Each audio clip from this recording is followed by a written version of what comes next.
शहरी भागासह ग्रामीण भागात लाचलुचपत प्रतिबंधक विभागाने कंबर कसली असून विविध विभागांमध्ये लाचखोर पकडले जात आहे।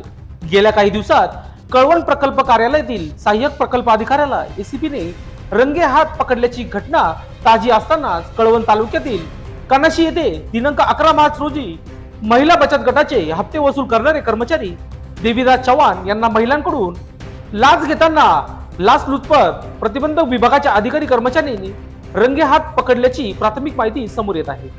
कानाशी येथील 5 पांडव मंदिर परिसरात दुपारी महिला बचत गटाच्या काही महिला गटाचा हप्ता भरण्यासाठी एकत्रित आल्या होत्या। बचत गटाचे कर्मचारी देवी चव्हाण यांनी बचत गटाच्या हप्त्याच्या रकमेत अफरातफर केल्यामुळे एसीपीने सापळा रचून त्यांना ताब्यात घेत 4800 रुपये लाचेची मागणी रक्कम स्वीकारताना रंगे हात पकडले आहे। दरम्यान या कारवाईने अपोना कानाशी